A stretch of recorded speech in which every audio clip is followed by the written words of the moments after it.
All right, let's see if this works.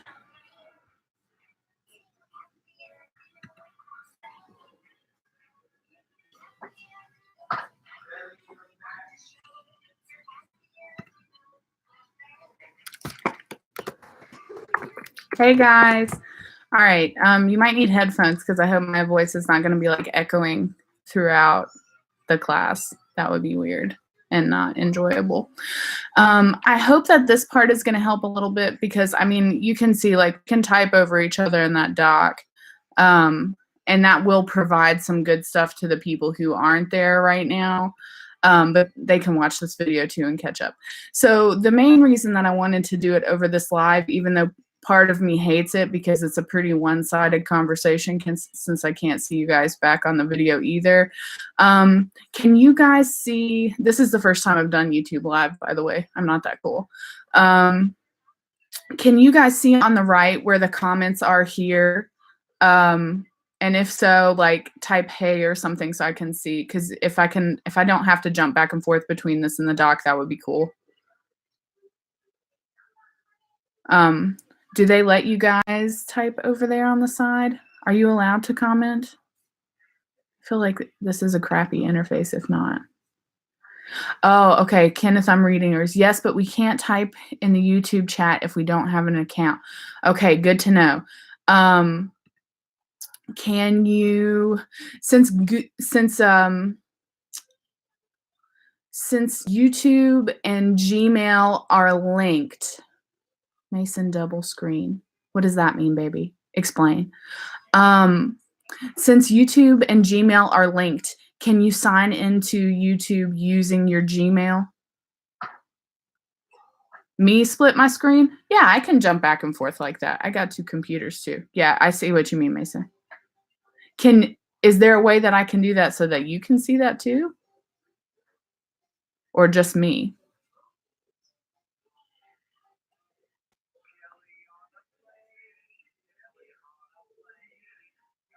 I'm not sure. Me either, buddy. You just have it for yourself when you make one? It's okay. I don't care about your spelling. I just have two tabs going. Yeah, that's what I'm doing too. Brendan, you're weird. That's cool though. Okay. I mean that in a loving way, obviously. All right. So, I mean, this is our first time. We're learning things. Let's see how it goes. Okay. I see Hannah got on and she did a comment. Hi, Hannah. I'm hopping back and forth. And I need to split the screen like Mason told me because I should be smarter than this. Okay. So, like, let's take a couple minutes. Let's get ourselves together. Y'all see if you can get logged into YouTube because I think our lives are going to be easier if we only have to watch the live portion and you guys can ask and answer questions in the comments on this. Does that make sense? What's wrong, Nick? What you need help with, buddy? Also, my 3-year-old is beside me, so if you hear a child talking, that's what's up. Nick, what you need help with? I love how the Google Doc has everyone as anonymous animals. But I wish you could know what you were. Anonymous blobfish. Nice. As you guys are getting signed into YouTube so that hopefully you can leave me comments and this can roll a little bit better. Like I said, like this is the first time we're doing this. I'd like to do this. Do you need help? I'd like to do this at least, there you go, sweetie, that should fix it. At least once a week to help you kind of get through these harder chapters because I love how to tell a true war story. Cool. And it's probably my second favorite chapter in the whole book, but I know it's super confusing. It's very weird. I get that. All right. I see all my people signed in on the Google Docs. So thank you for adding your names on there if you're on there. All right, from your end, where are we at on getting logged in on the Google side so you can comment on this thing? I'll go back to the doc and see if you need to tell me stuff. Anonymous Ebix. Anonymous chameleon. What's up, Brendan? Stop talking. Well, okay. I guess you can figure it out then.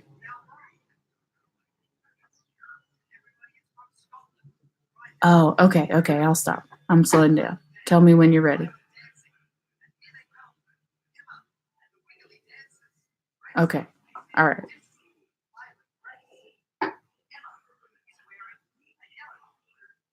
Oh, okay. That's smart. Okay. That works. Can you, do you just want to type questions into this Google Doc? Is that better? Yes, please. Okay, Montana. That works. All right. Actually, if you're typing beside your names, this does kind of work for me. What do you guys think? Is it working for you? Oh yeah? Okay. And I like it this way too, says Montana. All right, that's cool. Let's do that. All right, let me know when it's up on the class computer, and then we'll get rolling.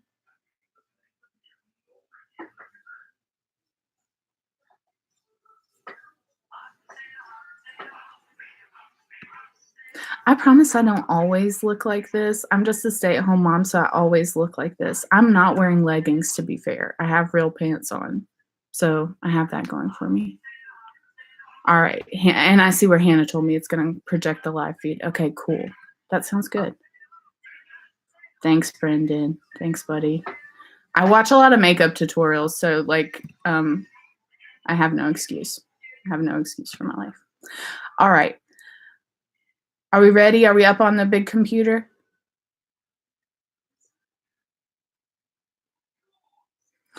Also, while we're waiting okay, Hannah says it's up.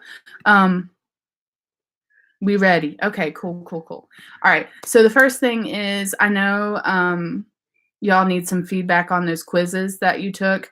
I know, I know that the quiz was possibly like a stressful move on our part, but like bear with me on it. So what's going on with that really is, online can be hard. We're not here with each other. I'm 4 hours away from you right now. And so we're just trying to find a balance between making sure that you guys are doing the readings and the things that you need to do and not overwhelming you. Mason, where I live. I'm outside of Richmond, actually. I moved here last year. I lived in Maryland before, and then it is a while away. Yeah, I'm a ways off. I miss my mom though. I miss my mama. Yeah, it's nice here. I like it here. Okay, so I lived in Maryland and I don't know if I ever really got to talk to you guys about myself, so I'm sorry if I'm wasting your class time, but I'll tell you a little bit more about me and why I'm helping teach you guys too. So I'm home with my babies right now. I have 3 of them. I have twin 3-year-olds, Walt and Winter, they're a boy and a girl, and then I have a 2-year-old, Stella. So it's a lot of babies. So I decided to stay home this year and hang out with them. And then next year I'm going to go back to work. I taught high school English for 4 years.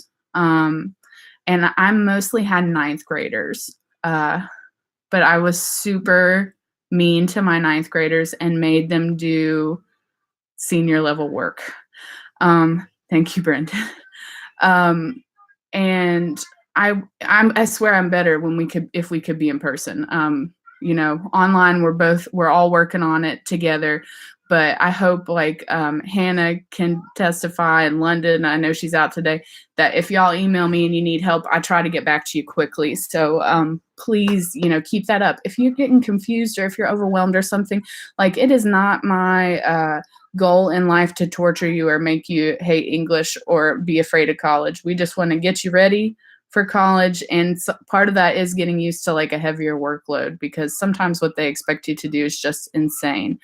And I told you guys I went to Tazewell, and so even going from Tazewell to just Bluefield State for undergrad, I was so overwhelmed with how much more work I had to do at the college level, and I don't want you guys to experience that if you are going on to college. So that's why I know I'm asking a lot of you with how much you're reading on this book. But there's a reason for it, and I think it is going to help you get ready. Okay, so, and I'm also, I have a master's in history from Virginia Tech, and I'm about 3/4 of the way done with my doctorate. So I really like school. Yes, go Hokies indeed. And you know, Dr. Ferguson's doctorate is from UVA. So we have some very tense moments, but UVA's sports teams mostly stink. So not that. Yeah, go Who, says Mason. Well, you can be Team Ferguson. Hi, Winter. So all right, so that's us. All right, so the biggest reason, all of that talking about myself aside, I'm over that. So the biggest reason I wanted to talk today is, like I said, how to tell a true war story can be a little bit confusing. I want to explain something to you about how O'Brien views the truth, because once you can get this concept, the rest of it, I think, makes a lot more sense. All right, so how many of you guys noticed? Oh, no, what? Pete. Oh, Pete. Okay, please hold. A bus. A what? Bus. A bus? Cool. How about you go talk to your dad? My husband's home. All right. So, how many of you guys noticed that O'Brien references story truth and happening truth? And you're kind of like, what the heck? You know, there should only be one truth. Put like an exclamation point or something if you notice those like two different. Yeah, he is crazy. He is crazy, Brendan. That's true. Okay, yes, yep, word. Yep. He's wild, right? All right. So how to tell a true war story is all about, and he even starts it with like, this is true. And I think when you hear from, I can't see duck. You can't see duck. Your duck is in your hand. It's like literally right there. Have kids, they said. It will be fun, they said. All right. So he starts the whole chapter with, this is true. And it's to set the reader up, like when they start a story with this is true, you want to pay closer attention, right? You're expecting like a really messed up story from a veteran, and we've already seen from the other chapters that what's going on in Vietnam is highly disturbing, right? Like their whole picture of reality, the stuff that they see, the agreements that they make is just wild. Yeah, it's messed up. It is a messed up place. And isn't it strange as well that like we get to the point where almost anything can happen with them and we're not surprised? Like the stuff with the baby buffalo, that is super hard to read. It is so graphic and so disturbing, but like anything that happens, lemon tree, yeah. Anything that happens, you're just kind of like, well, that's Vietnam. And that's basically how O'Brien wants you to feel, like, yeah, that's Vietnam. Yep. Chris back in Nam. Yeah, Yep, that's right. Yep, says Winter. Oh. All right. So we're kind of, he's prepped us over these other chapters to be ready to hear anything and believe him. But part of O'Brien's style is being unbelievable and making us constantly question, is he telling the truth? Does the truth matter? Do you guys remember back at the end of the second chapter when he's talking with Cross and it's years after the war and Cross says, oh, you're writing a book, don't say anything about, and Tim's like, yeah, don't worry, I got it. Like, I won't say anything about, thank you. She's mean though. And Cross is like, don't say anything about Martha, basically. And we know that, that's true too, Brendan. We know that he breaks Cross's trust. So from chapter 2, we know that we can't actually trust Tim O'Brien as a narrator and an author because we know he's going to tell us whatever he wants to tell us. Does that make sense? Kind of. Are you frustrated by the fact that sometimes you feel like he's lying to you? Oh, sure. Yeah. Okay. So I'm seeing like a lot of you guys are. Yeah. Like, you know, would you trust Tim O'Brien with your secrets? If you had a secret story. Yeah. Now he crazy. Yeah. Hannah's right. It does become confusing. Okay, so part of that is when you guys talked about genre and you looked at metafiction. Metafiction, on the simplest terms, means that the novel or story or whatever you're watching makes you question what is real. Have you questioned, is this real? Is this true while you've been reading this book? Yeah, I mean, I feel like that's an easy answer, right? Yeah. Like, did this really happen? He talks about the way that Lemon dies in about 5 different ways. Hannah, how do you use context clues to determine to determine what's true or to determine what's metafiction? Okay, the reality. Okay, good. So we're getting there. That's good. That's right, Hannah. All right. So if I asked you, actually, I'm going to pick one so that you guys aren't all scrambling to type at the same time. So Kenneth, this question is for you. If I asked you to define for me in a simple terms, if I had you to explain to me what is the truth, what is true, how would you define that?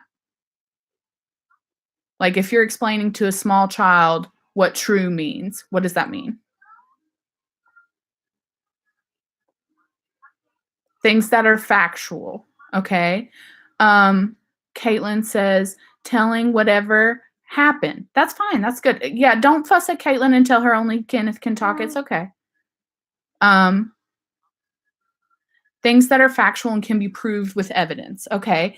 An event that occurred, that it actually happened. Okay, that is how all of us would define the truth, typically, right?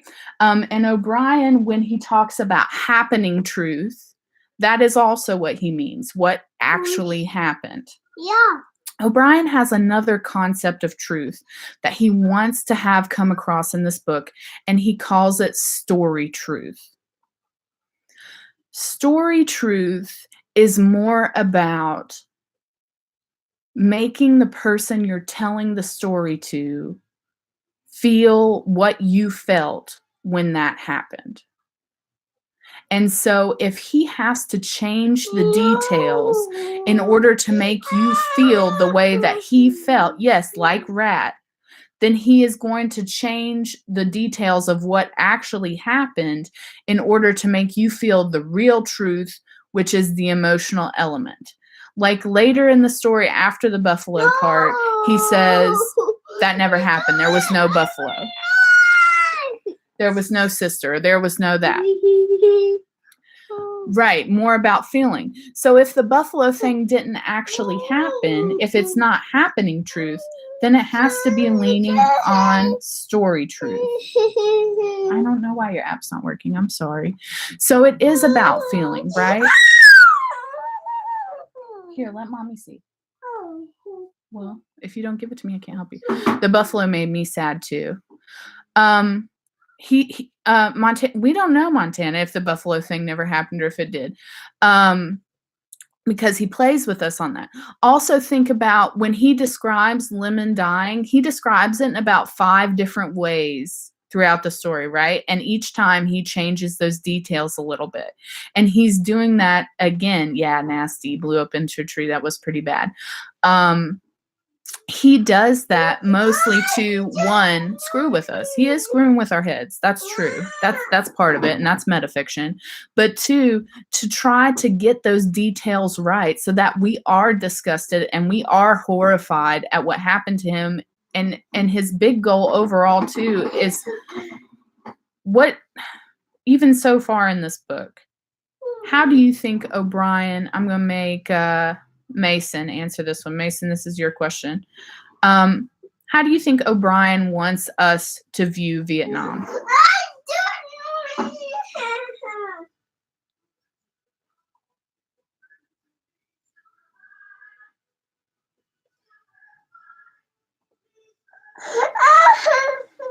Yeah.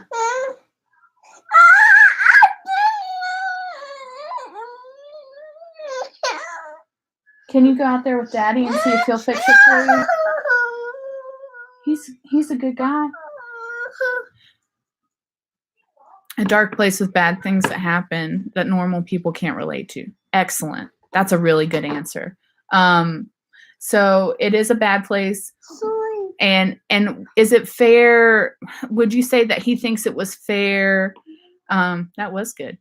I'll give this question to Grace. Grace, do you think? Put those scissors down. No way. No way. Sorry. Yeah, indeed. Indeed. Do you think that he considers the draft into that warfare? Thank you so much.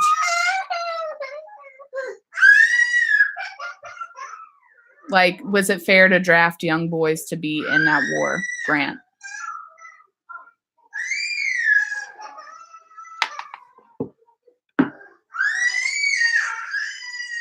Oh, sorry. Yeah, because my kid's screaming. Was it fair for the United States government to draft young boys to be in Vietnam, according to Tim O'Brien?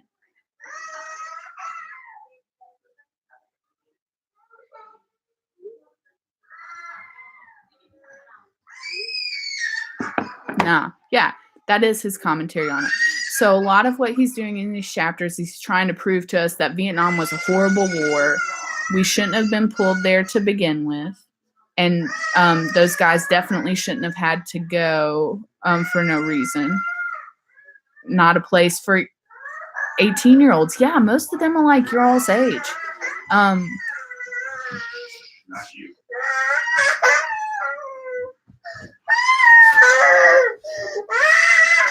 Believe that there should have laws. I don't want to get burned up. I don't blame you.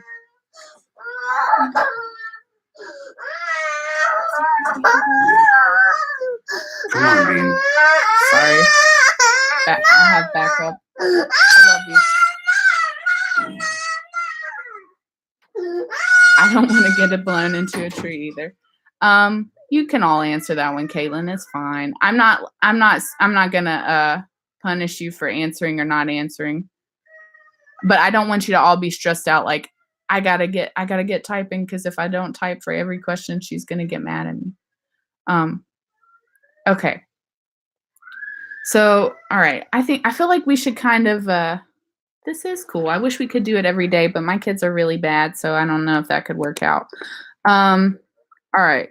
So there's a couple, I'm going to type some takeaways at the bottom that we're wanting us to have. Story truth versus happening truth.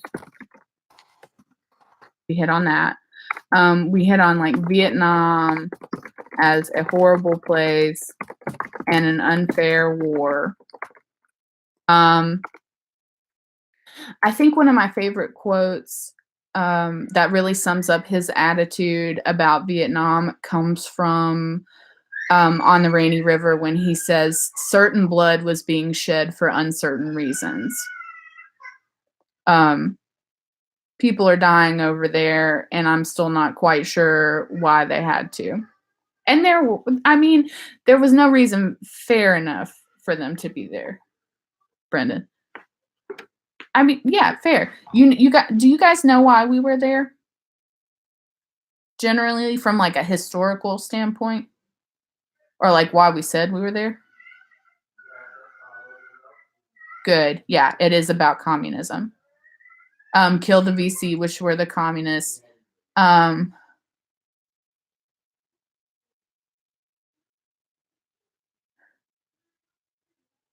Phobia. You're funny.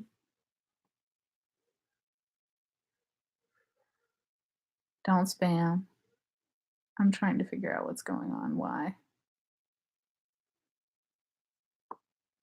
Weird flex, but okay. All right, so Communist Pig says, Brendan. Yes, so we're in Vietnam because we're trying to stop the spread of communism. Because we're in the middle of the Cold War with Russia. Still trying to figure out what's going on with that. Okay.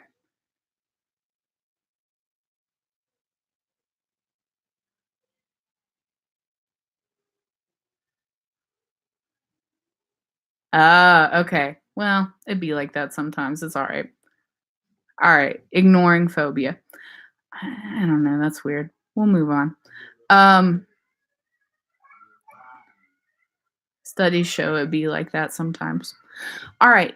Now, I'm interested, like I've hit on some of the main points in this chapter, particularly that story truth of the truth to O'Brien is more about the emotion, and if he can make you feel that emotion, I'm glad it's been good. Then he's done his job as a storyteller. I'm glad that you like it. Yes, Hannah. So does the truth hold any importance? I think if we ask O'Brien that, he's going to say no. As far as like what actually happened, that's not what matters. It's just how you feel. And I think moving forward, we have to become skeptical readers. And because we're going to get to some more pretty graphic stuff. I mean, if you thought the lemon tree was bad, just wait until we go in the field. Can't wait. Yeah, it's pretty intense. But I want you to keep in mind that when the sunlight through the trees, the sunlight was deadly. Yeah, isn't the imagery insane in that part? Like Tim O'Brien, I think, is the only one that could write the death of somebody being blown up in a tree, and you can picture it in your mind, and yet it's like beautiful at the same time in that horrible way. The way the light comes, it's like horrible. Yeah, I feel like you were in there, mind-blowing. Yeah, they made a movie of one chapter, which is the chapter that you're going to read this weekend, and you're going to love it. Sweetheart of the Song Trebong is the most savage chapter in this book. I do not think the movie is very good. Is that what was on the PBS thing? Maybe. There are no good movies for this one. So what you're reading this weekend is Sweetheart of the Song Trebong, and we're going to do some more gender stuff with it because in this chapter, which I said is savage, this guy finds a way to bring his girlfriend over to Vietnam, and she becomes like more savage and deadly as a soldier than any other man in that platoon.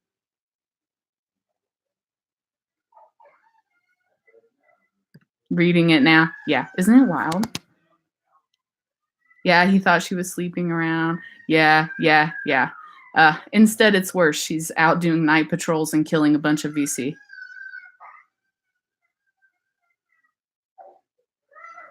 Were women able to fight in combat? No, they were not. They were not. So I think this is also, I think much of Maddie, I won't hold you accountable for your friend that's hopping on there. It's not your fault. All right.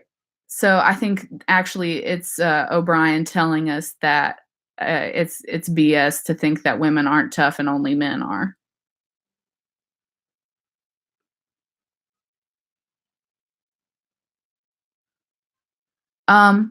Okay, Montana. So let's get more of this particular chapter or of the whole thing? Of How to Tell a True War Story or the whole thing? The whole thing. Yeah. Okay, I'm listening. Like the moral. I think the moral is there is no moral. You know, I think that Vietnam to him was so evil and took all of his innocence, and he wants you. I think you will get more as you read more. I think that's right, Montana. I think as you get further into the book, you're going to see it more. But most of this is like a commentary on Vietnam and how horrible it was and what it did to the boys that went there. I think that's like the best way to generalize about this book. Do you guys also like the way that he does the chapters and that like every chapter is a different story?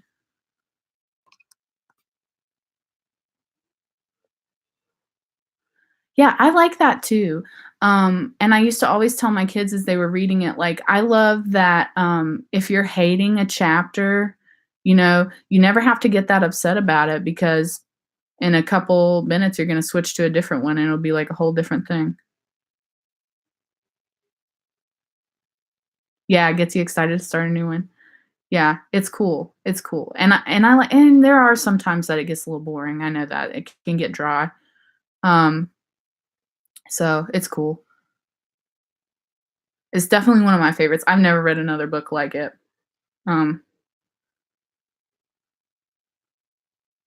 It's okay, Maddie. It's okay, babe. It's all right. It happens. I made the document public and anybody could edit, so I kind of knew what we were getting into when I started it.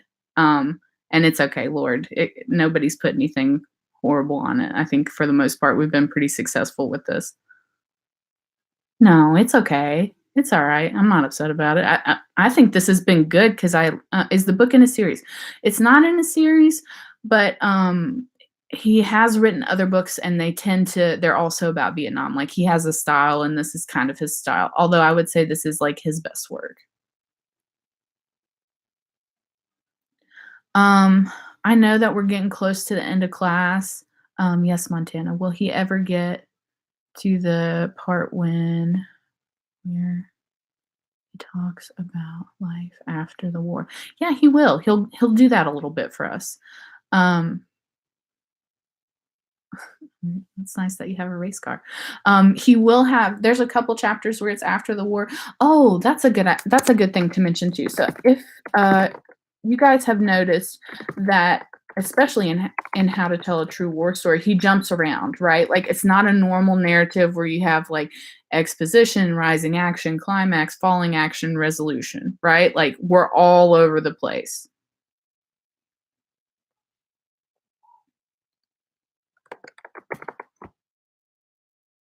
Hannah's got it. Yep.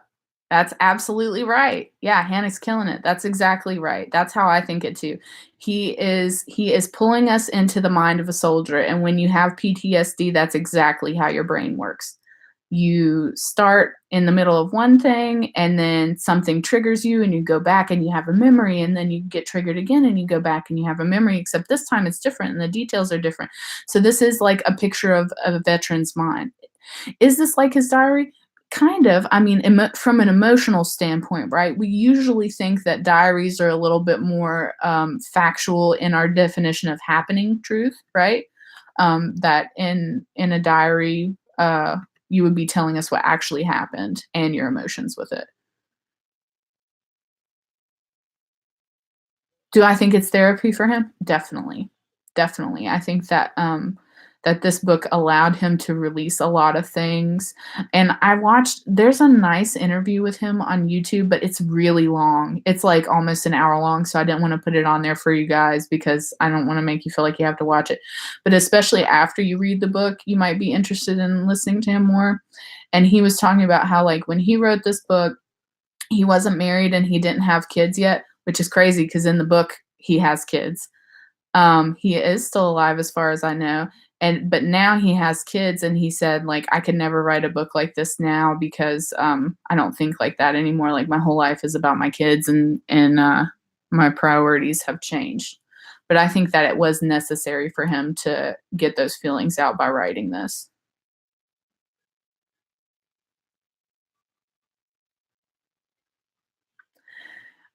It's hard to say. So the based on a true story is still him messing with us.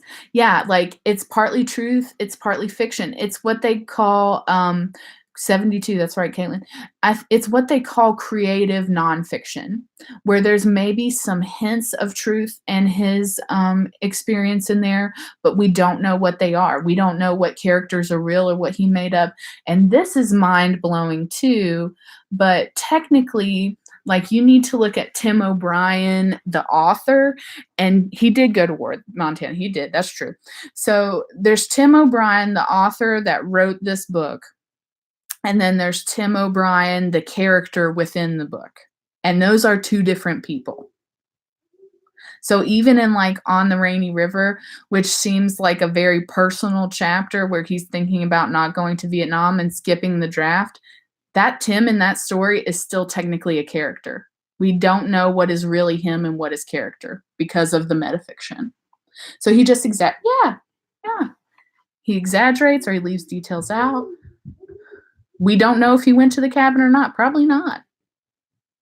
He is a smart writer. I mean, and I think he wants us to be frustrated. He wants us to be frustrated with him and saying, so why are you telling me the truth? Are you not? Like, what's going on? He wants to play with our head like that. And is he playing with your head? Yeah, mine too. Still does. I've read this book like a million times, and each time I read it, I'm like, oh gosh, I missed that. Yeah. He does like to use imagery, which I think also is a way for him to like draw us in, make us feel certain things, and draw us into what his mind is thinking about. Yeah, I noticed that too. And did you notice, I think the paradoxes as well play into that I'm messing with you and I want you to feel confused.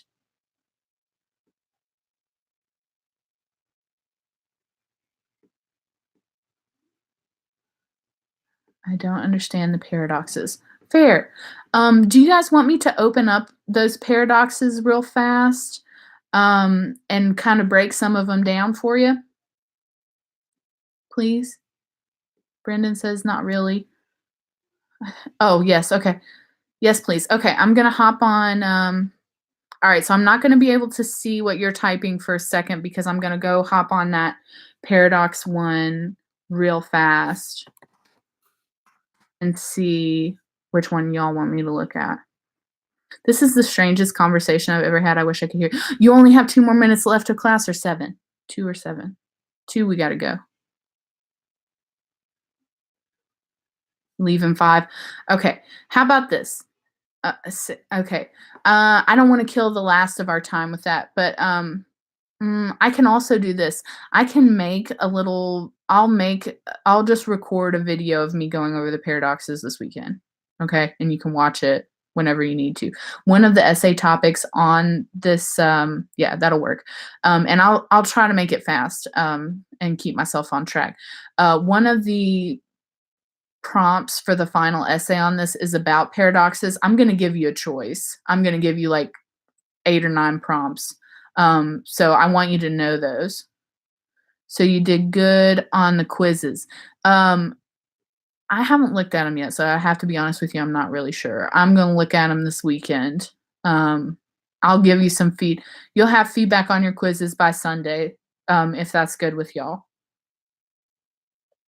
That was a rough quiz. How are grades supposed to work? Most of your grades for this class come from your essays. So all of these notes and stuff that you guys are doing during class, I'm treating this as like this is pre-writing work. The Google Docs technically aren't like, right. We're supposed to get your report cards soon. I haven't heard anything about how we're going to, Brendan, you and your race car. I haven't heard anything about your report cards. I'll talk to Dr. Ferguson about that today, to see, but I'll if you're worried about your grade currently, like based on the 2 essays that we have done, just email me, okay? How will the Google Docs be graded? Sorry, let me answer that question real fast before you guys get kicked out. So Google Docs are going to count as like pre-writing work because, as you know, most of I have no idea on that Power School question, Caitlin, sweetie. That's going to probably be a Dr. Ferguson question on that front. I'll make sure I take care of that with her. When is she coming here? Maybe one day next week. Do you guys need her? Do you want me to get her to go there to do the grade part? Nah, it's okay. All right, I'm going to try to do more stuff like this with you all if I can once a week because I think it's good for us and I like it too.